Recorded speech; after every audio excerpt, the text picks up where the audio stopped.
এখন তওবা করে নাই, আর যদি তারা সালাত আদায় করে এবং তারা যদি যাকাত দেয়, ফা ইখওয়ানুকুম ফিদ্দিন, তবে এখন তারা তোমাদের দ্বীনি ভাই।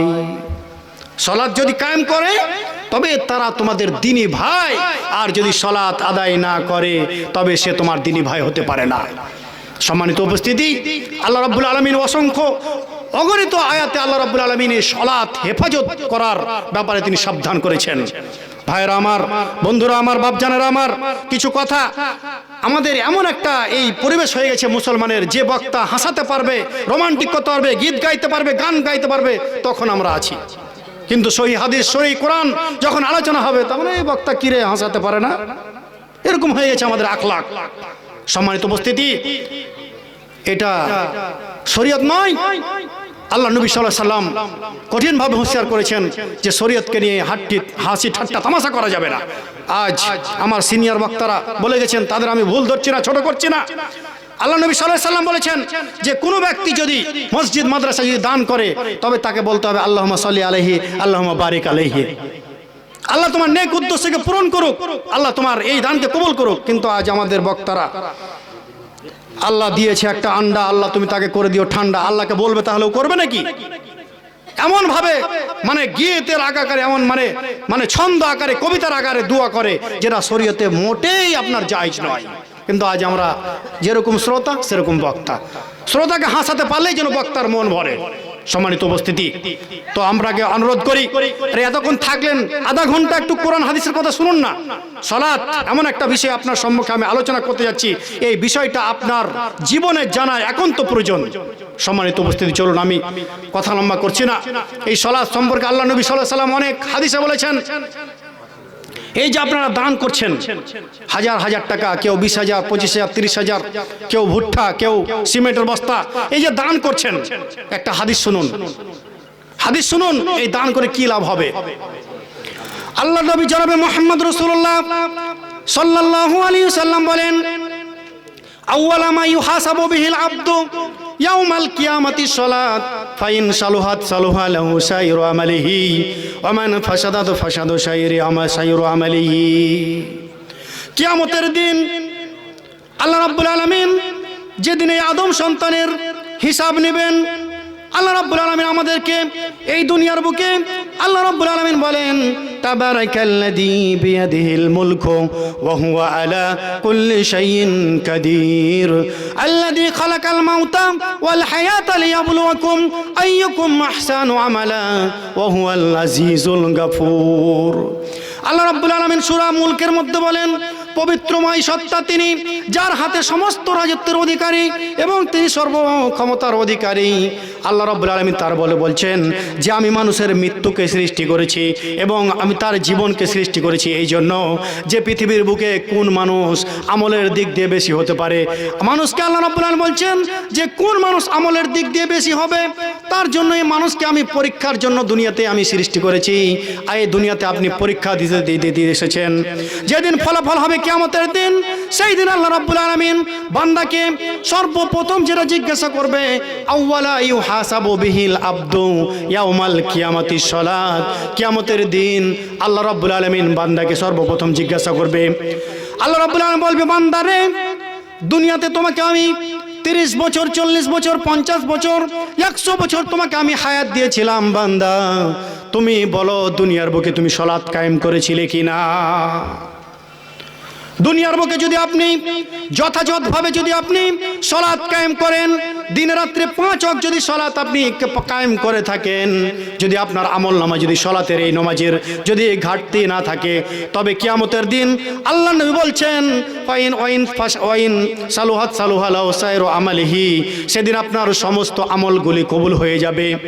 আল্লাহ রাব্বুল আলামিন যদি আপনার আমলনামায় যদি সালাত ঠিক থাকে, নামাজ যদি ঠিক থাকে, আপনার দুনিয়াতে দান সদকা, আপনার হজ যাকাত, যাবতীয় আমলগুলি আর আল্লাহ রাব্বুল আলামিন কবুল করে নেবেন। আর যদি আপনার যদি দুনিয়াতে সালাত না থাকে, কালিয়া চকের সমান যদি 7টা শহরকে যদি আপনি দান করে দেন, আল্লাহ রাব্বুল আলামিন আপনার কোনো দান কবুল করবেন না। সালাত পরিত্যাগকারীর কোনো আমলই আল্লাহ রাব্বুল আলামিন কবুল করবেন না। আপনাকে উদাহরণ দিয়ে আমি বুঝাই, উদাহরণ দিয়ে বুঝাই, একটু বোঝার চেষ্টা করবেন। আল্লাহ আপনাকে বেরেন দিয়েছেন। এই যে সামনে মাধ্যমিক পরীক্ষা আসছে, মাধ্যমিক পরীক্ষায় 10 মার্কের একটা প্রশ্ন এসেছে। সেই 10 মার্কের প্রশ্নতে 3-4 পাতা লিখতে হবে।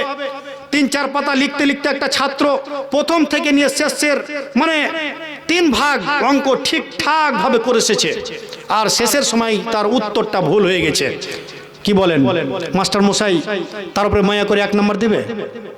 1 নম্বর দিবে না, একদম দাড়ি পাখি দিয়ে কেটে দিবে। সেই রকম কিয়ামতের দিন আপনার যদি আমল নামায় যদি সালাত ঠিক থাকে, নামাজ যদি ঠিক থাকে, তবে অন্য আমলগুলিকে আল্লাহ রাব্বুল আলামিন রাইট চিহ্ন দিয়ে দিবেন, কবুল করে নেবেন। আর যদি আপনার আমল নামায় যদি সালাত না থাকে, নামাজ যদি ঠিকঠাক না থাকে, 7 বার যদি মক্কা থেকে হজ করে আসেন, আর যদি এই কালিয়াচকের মাঠের সমান যদি 7টা মাঠ দান করে দেন, আর যদি আপনি সারা জীবন ধরে সিয়াম করেন, নফল সিয়াম নফল রোজা করেন, আর যদি আপনার আমল নামায় যদি নামাজ না থাকে, ওই মাস্টার মশাই যেরকম আপনার ক্রস চিহ্ন দিয়ে অঙ্ককে বরবাদ করে দেয়, আল্লাহ রাব্বুল আলামিন কিয়ামতের দিন আপনার আমল নামাকে বরবাদ করে দিবেন। কি ভাবছেন? দান করতে হবে, দান করতে হবে, মসজিদ মাদ্রাসা চালাতে হবে, তার সাথে এই দান কবুল হওয়ার জন্য আপনার নামাজ পড়া অপরিহার্য। সম্মানিত উপস্থিতি, নামাজ এমন একটা ইবাদত, এই নামাজ জান্নাত যাওয়ার জন্য, জান্নাত ওয়াজিব হওয়ার জন্য আপনার বড় মাধ্যম। আল্লাহ নবী জনাব মুহাম্মদ রাসূলুল্লাহ সাল্লাল্লাহু আলাইহি সাল্লাম হাদিসের মধ্যে বলেন, قال الله تعالى إني فرجت على أمتك 5 صلوات وحيد عندي أحدا من جاء يحافظ عليهن لوقتهن وادخلته الجنة। আল্লাহ নবী জনাবে মুহাম্মদ রাসূলুল্লাহ সাল্লাল্লাহু আলাইহি সাল্লাম বলেন যে আল্লাহ রাব্বুল আলামিন, আমার নবী বলেন, আমার আল্লাহ আমার উম্মতের উপরে 5 ওয়াক্ত সালাতকে ফরজ করেছেন। যে ব্যক্তি এই 5 ওয়াক্ত সালাতকে যথাযথভাবে হেফাজত করবে এবং আল্লাহর নবীর তরিকা অনুসারে, সুন্নত অনুসারে যে নামাজগুলোকে কায়েম করবে, আল্লাহ রাব্বুল আলামিন তার জন্য জান্নাতকে ওয়াজিব করে দিবেন। জান্নাত ওয়াজিব হওয়ার জন্য এই সালাত একান্ত প্রয়োজন। সম্মানিত উপস্থিতি, এই সালাত ছাড়া মানুষ মুসলমান থাকতে পারে না, পরিষ্কার হাদিস। আল্লাহ নবী জনাবে মুহাম্মদ রাসূলুল্লাহ সাল্লাল্লাহু আলাইহি সাল্লাম বলেন, প্রথমে আপনাকে একটা কথা বলি, আল্লাহ রাব্বুল আলামিন কোরআন মাজিদের মধ্যে বলেন, মা ইয়ানতিকু আনিল হাওয়া ইন হুয়া ইল্লা ওয়াহয়ুহা। আমার নবী কখনো প্রবৃত্তির অনুসরণ করে মন গড়া কথা কখনো আমার নবী বলেন না, যতক্ষণ পর্যন্ত আমার নবীর উপরে ওহী নাজিল না করা হয়। এটা আপনি মনে করেন না যে আল্লাহ নবীর হাদিসে আছে, এটাকে ছোট নজরে দেখা যাবে না। আল্লাহর ওহী ছাড়া নবী কখনো কথা বলেন না। সূরা হাক্কার মধ্যে বলেন আল্লাহ যে আমার নবী যদি প্রবৃত্তির অনুসরণ করে মন গড়া যদি কোনো কথা বলতো, আমি আমার নবীর ডান হাতখানাকে চেপে ধরতাম, আর আমি আমার নবীর উপশিরাটাকে আমি কেটে ফেলে দিতাম। যেমন তেমন কথা ভাবছেন? সেই নবী বলছে, ইন্না বাইনার রিজাল ওয়া বাইনাল আবদি ওয়া বাইনাল কুফরি তারকুস সালাত। নিশ্চয় আল্লাহর বান্দা এবং মুশরিক এবং মুসলমান এবং কাফেরের মধ্যে হলো তার তফাৎ হলো নামাজ। 5 ওয়াক্ত সালাত পড়বেন, মুসলমানের কাতারে থাকবেন। 5 ওয়াক্ত সালাত যদি না পড়েন, আপনি মুসলমান থাকতে পারেন না। আমি আপনাকে কাফের বানাতে আসিনি, আল্লাহ নবীর হাদিস শুধু আমি তর্জমা করে যাচ্ছি, আমি ফতোয়া দেওয়ার যোগ্য নই। সম্মানিত উপস্থিতি, عن عبد الله بن بريدة رضي الله تعالى عنه قال رسول الله صلى الله عليه وسلم الأحد الذي بيننا وبينهم الصلاة فمن تركها فقد كفر।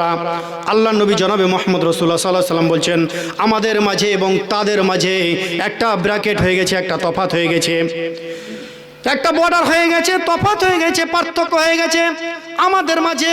আল্লাহ নবী বলছেন আমাদের মাঝে, আল্লাহ নবী বলছে আমাদের মাঝে এবং তাদের মাঝে। আমরা মুসলমান, তারা হিন্দু, খ্রিস্টান, বৌদ্ধ, জৈন, পৃথিবীর যত ধর্মের মানুষ রয়েছে তাদের মাঝে আর আমাদের মাঝে একটা পার্থক্য আছে, পার্থক্য হয়ে গেছে, সেটা হলো সালাত। নামাজ যদি আদায় করেন 5 ওয়াক্ত, তবে আপনি নবীর কাতারে থাকবেন, আর নামাজ যদি না থাকেন তবে তাদের কাতারে থাকবেন, হিন্দু, জৈন, খ্রিস্টান, বৌদ্ধ যত ধর্ম রয়েছে। সম্মানিত উপস্থিতি, আন আব্দুল্লাহ ইবনে শাকিক আল উকাইলি রাদিয়াল্লাহু তাআলা আনহু, তিরমিজি শরীফের 2621 এবং 22 নম্বর হাদিস খুলে দেখে নেবেন। আল্লাহ নবী সাল্লাল্লাহু আলাইহি সাল্লাম বলেন, আরাআইতুম, আল্লাহ নবী জনাব মুহাম্মদ রাসূলুল্লাহ সাল্লাল্লাহু আলাইহি সাল্লাম বলেন যে আল্লাহর নবীর জায়গা নাই। কান আসহাবু রাসূলুল্লাহ সাল্লাল্লাহু আলাইহি সাল্লাম, আল্লাহর নবীর জামানায় আপনার সাহাবা একরাম সালাত পরিত্যাগ করা ছাড়া কোনো মানুষকে কাফের মনে করতেন না।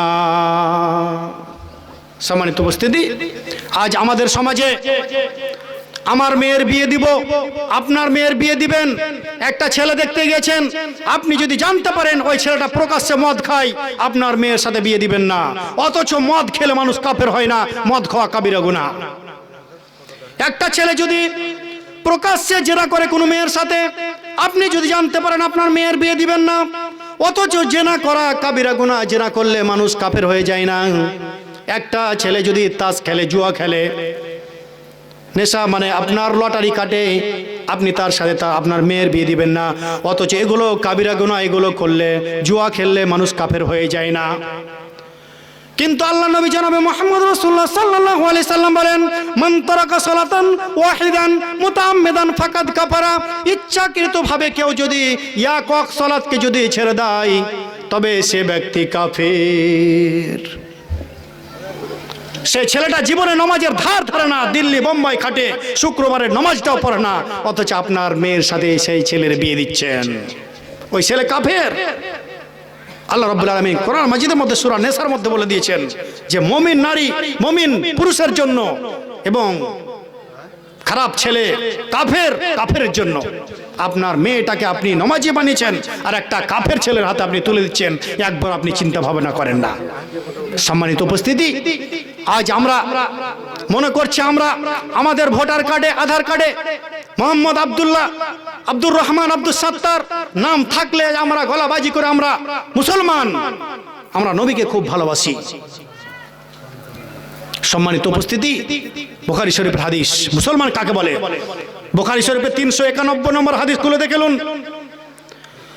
আল্লাহ নবী জনাবে মুহাম্মদ রাসূলুল্লাহ সাল্লাল্লাহু আলাইহি সাল্লাম বলেন, আনাস ইবনে মালিক রাদিয়াল্লাহু তাআলা আনহু قال قال رسول الله صلى الله عليه وسلم من صلى صلاتنا واستقبل قبلتنا وقال جبهتنا فذلك المسلم الذي له ذمة الله وذمة رسوله فلا تكفر الله وذمته। আল্লাহর নবী প্রকারে ভালোভাবে বুঝিয়ে বলে দিয়েছেন। আল্লাহর নবী বলেন যে যারা আমাদের নাই, আমাদের মতো করে সালাত আদায় করে, আর যারা কেবলাকে কেবলা মনে করে, আর যারা আমাদের জবাইকৃত পশুকে যারা ভক্ষণ করে, তারাই হলো মুসলিম। আর যারা যারা সালাত আদায় করে ওরা আল্লাহর জিম্মার মধ্যে রয়েছে। যারা সালাত আদায় করে না, কেবলাকে কেবলামুখী হয় না, ওরা আল্লাহর জিম্মেদারির বাইরে রয়েছে, আল্লাহর সাথে তার কোনো সম্পর্ক নাই। সম্মানিত উপস্থিতি, কত আপনি নেবেন, কত আপনি মানে দলিল নেবেন, অসংখ্য আপনাকে দলিল দিতে পারবো, যে কারণে আপনি একজন ছেলে, আপনি নিজেও নামাজ পড়েন না, আপনার ছেলেকেও নামাজ পড়তে পারেন না। সম্মানিত উপস্থিতি, আপনি একটা কথা চিন্তা রাখবেন, আপনার যে ছেলেকে আপনি